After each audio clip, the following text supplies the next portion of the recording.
Writing from Within, a guide to creativity and life story writing by Bernard Selling.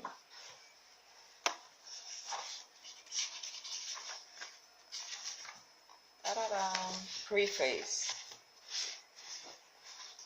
When I was 16 years old, my father died, an unexpected and painful event for me. He was an enigma, a prominent psychiatrist, the possessor of 7 college degrees, an angry and charming man, highly ethical, overbearing, and accomplished.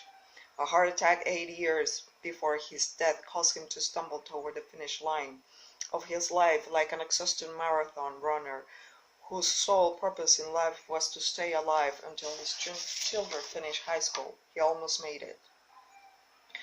For weeks after his death, I read copies of all the letters he wrote during his years of public life. Now where I could find anything personal about him, who he was, where he had come from, where he thought he was going. Beyond a few facts and remembrance, and a few funny stories, I knew very little. My mother died a few years later, my father, and I reached a young adulthood in the 1950s, feeling like an existential anti-hero, free to make choices but not to guide by any immediate past or by a family history, truly alone. In the intervening years from Dad's death until the present, my father's sister, the one person who could reveal more of him, showed no interest in telling me more of his life, particularly his thoughts and feelings. People of our generation do not dwell in such things, she will say. I don't have time. So it appeared that my father's history, both family and personal, would remain shrouded in darkness, consigned to oblivion, and indeed it has come to pass. This has saddened me enormously. When asked to teach the classes from which this book was drawn, I thought how much it would have meant to me to know my parents well, how they were raised, the things they did, and most of all what they thought and felt as they experienced their lives. It's become my touchstone for teaching the class. Actions and events accurately describe, feelings about them honestly and vividly captured. As the classes developed over several years, I began to realize the importance of what we were accomplishing. For all, the writing process was immensely therapeutic for each person. It was plain to see that once the participants had overcome a fear of writing, the process of getting their life stories out and on paper had revitalizing effect on them. Second, being congratulated for good work and encouraged by class members to keep at the task was equally therapeutic. Third, the warm acceptance of the work by family members revealed to each person that he or she was feeling a unique need within the family, a genuine need within the family. Fourth, the most inspiring was the awareness that as each writer became more skilled, the quality of his or her legacy will itself become a guide for the family and inspire stories to be written by generations yet to unborn. Occasionally, someone will comment after a particularly good story. What would it be like for us if our parents and forebears had left memories as well written and revealing as the stories coming to surface in our workshop? Ultimately, this is a great lure of life story writing, to be able to affect the future of the families in which we were born, to give direction, amusement, and perspective to our children's children and their children, to write so well that 100 years from now, those who follow can clearly see the footprints we made and we can begin to gauge their own path by our direction. I would like to thank the staff and the class members of my writing class, the Professional Musicians Union Locket 47 in Hollywood, California, for their support, advice, and encouragement. My Sunday afternoon workshop also provided me with stimulating atmosphere within which I have been able to try out many new approaches to the craft of writing. Following the publication of the first edition of this book, I received a great deal of valuable feedback about its effectiveness. A number of people responded strongly to the personal glimpses I had given my readers. So in this edition, I have tried to provide a few more where they make my teaching a little clearer. This edition incorporates a number of new techniques that have become central to my teaching, such as experiences the stories as a mirrors of ourselves and ways to expand and manage our creativity. Also included is a new exercise section at the end of many chapters. These exercises have proven to be helpful to many of my students. As I presented my workshops around the country, I found that people are greatly interested in the unexpected and often unusual benefits of life storytelling, of life story writing. The reader will, therefore, find in Chapter 19 a discussion of these benefits, including benefits to fiction writers, to the curricula of our school system, and to the counseling and healing professions.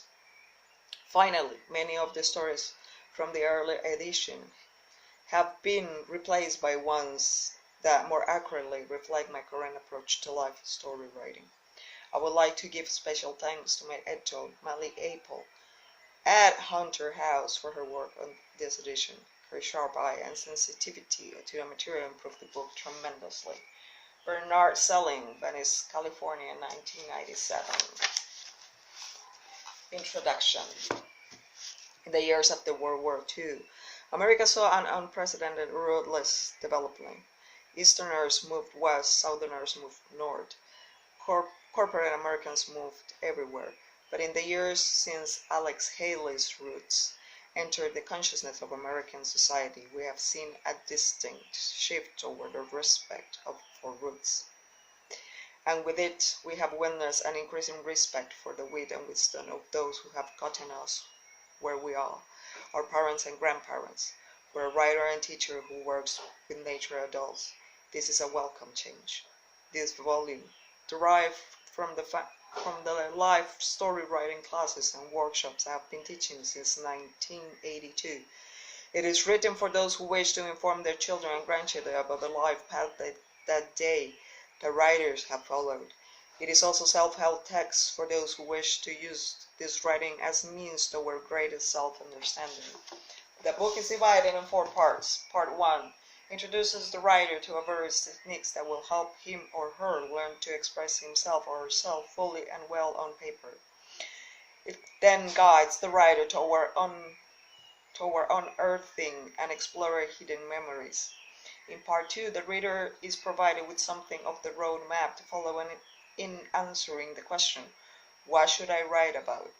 Part 3 encourages the writer to find ways of harnessing and managing his or her creativity and discusses the many and unusual benefits to begin from carrying out the task of writing one's life stories. Part 4 is composed of life stories that demonstrate the various techniques that are developed and discussed in this book. These techniques allow the reader much more innate sense of the writer's thoughts, feelings, and experiences than is normally encased in journal, oral history, and life narrative writing. The selections give a real taste of what we mean by writing from within, finding and capturing on paper the way life unfolds in vivid, emotional, intimate detail, experienced from the point of view of the writer at the age when the events occur. Some of you may wish to read this book through from beginning to end before starting to write. In that case, you may wish to jot down notes as ideas, incidents, and people from the past to come to mind. I encourage you to work in a leisurely manner. There is no need to rush. It might take weeks, even months, to move from one chapter to the next. That is to be expected. How many stories you write while developing the techniques presented in each chapter is very much up to you. You may well take six months to a year or longer to work through the book. In the first few weeks and months, you will be spending a great deal of time rewriting, time that you might prefer to spend on the next recollection. To achieve the intimacy and depth of feeling and observation that are possible using the techniques described in the book, allow yourself the extra time and effort. Reread the book several times, and you will gradually make the techniques you have read and thought about a part of you. Using them will begin to feel comfortable, and you will be happy with the results. At the end of several sections on composing, I include a short personal note to the reader. These notes are intended to guide you into the actual writing, for I do urge you to begin writing when I say now. Don't bother fussing, worrying, or protesting, whatever comes out of the first draft, which can be revised later. If you wish to read through the whole book before beginning to write, that's fine, but do allow the book to help you get down to the task of writing, not thinking about writing. I am often asked, should I write my stories chronologically, or should I write as my inner urge dictates? By all means, write as that urge dictates. Your stories ought, generally, to be arranged in chronological order if you print or publish them, but you, as the writer, need feel no compulsion to write them in that order. The vivid memories are the ones most likely to pop out at the vivid memories are the ones most likely to pop out at you at any time of the day or night. I do suggest that you write about early memories first, learning to write from the child's point of view before skipping around and writing about different phases of your life. Writing a number of early memories enables you to start with simpler memories and to discover the power of writing authentically.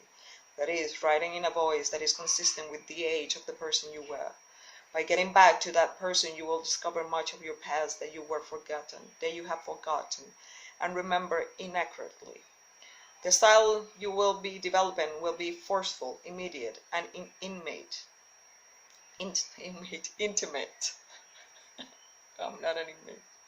It will be full of dialogue and your inner thoughts and feelings. You will be developing your own authentic writing voice while you learn how to write from within.